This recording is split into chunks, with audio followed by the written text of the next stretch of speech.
Happy Tuesday, Isabel here. Welcome back to my channel where we come together to help you enhance your awareness on things that matter and live a more free life. In this episode, I'm going to share with you 5 tips every graduate needs to hear in 2020. So if you're excited to hear this, give this video a like and make sure you hit that subscribe button. If you haven't subscribed yet, I don't know why you didn't. Anyway, and the bell so that you get a notification every time I post a new video. Ready to hear this?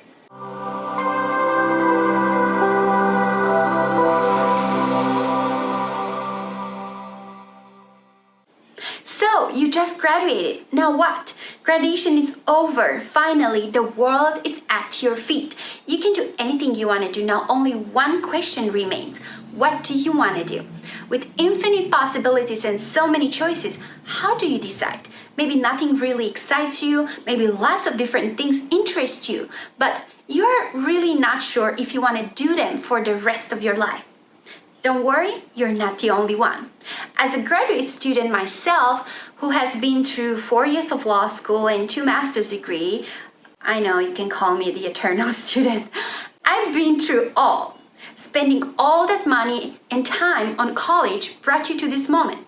Well, first of all, welcome to adult life. Tip number 1, don't panic. There are some things you can do to help you sort out the possibilities and find your way on the path you are meant to follow. Take some time to reflect. Think back to your childhood and remember the things that brought you the most joy. What made you lose track of time and forget everything else? Those things are your passion. Now, you may not be able to make a career out of playing, with Barbie dolls or cars, but think about what made you love those things so much. Was it the adrenaline rush? Or could it be the creativity of building up things from scratches? The underlying skills are the things that made you love those activities. You may have been a natural-born leader or loved the cooperation of a teamwork to make giant sand castle town. Look for career choices in which you can use your talents and passion.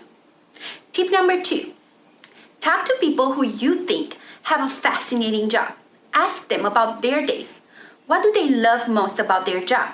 What really bothers them about it? Pay attention to their body language as they answer you. Do their eyes brighten up as they talk about their career and the possibilities in it? Listen to what they don't say as much as what they say. Tip number 3, build up your credibility. Try a part-time job or volunteer a few hours a week in a field that you think you would enjoy. Do an internship with an organization that adds value to you. And here, I don't mean taking on all the administrative work. Find a leader of that organization and let him or her mentor you. Ask them to show you what they do on a daily basis in exchange for helping out a bit with their tasks. At the U.S. Institute of Diplomacy and Human Rights, the first thing I set up when I opened up the organization was to establish a good internship program so that young people can experience what it means to be involved in activities in the field of diplomacy and human rights. Tip number 4, Google yourself. Work and life experience are a vital part of any career choice. No matter the job you are applying to or the career path you'll be choosing, I can tell you one thing: employers will look you up. When was the last time, if ever, you Googled your name? What does it appear on searches under your name? Do you have any articles written up or even blogs? Are there any pictures with you showing volunteer work or any extracurricular activities? If not, don't worry, you still have time to build up a good reputation. Now that you graduated, it's time to update that LinkedIn profile. LinkedIn has an interesting feature called articles. So next time you're on LinkedIn, instead of just, sharing posts, you can write an article on your own. There you can add pictures, links, and your story, even if it's just about the fact that you just graduated and how you made it through college. Start being active on blogs, social media. Not so good at writing? Use your camera, start a YouTube channel.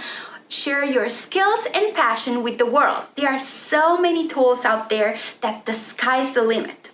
Tip number 5, Continue your education. Education is never a waste. If you already have a pretty good idea on what field you want to work in, you can enroll in a master's degree in that field. If not sure, or after spending so much time in college you don't feel like studying anymore, I hear you. Try online courses, get online certificates in the fields that interest you. The more information you get on a field, the more understanding you'll have, and it will be much easier to take the life-changing decision of starting a career in that specific field. Take advantage of every bit of career mentoring, social events, and network opportunities in person and online. Gather as much information as possible to find out if you are on the right path for yourself. Remember that there is no time limit on finding your path. Explore and try different things while you are able to do it. Everything you do will give you valuable knowledge and skills that will enhance your life and prepare you for the future. These are my 5 tips on what you should do immediately after you graduated. If you enjoyed today's episode, make sure you like this video and subscribe to my channel and hit that notification bell to receive a notification every time I post a new episode. And if you'd like me to talk on a specific topic that interests you, you can leave me a comment down below.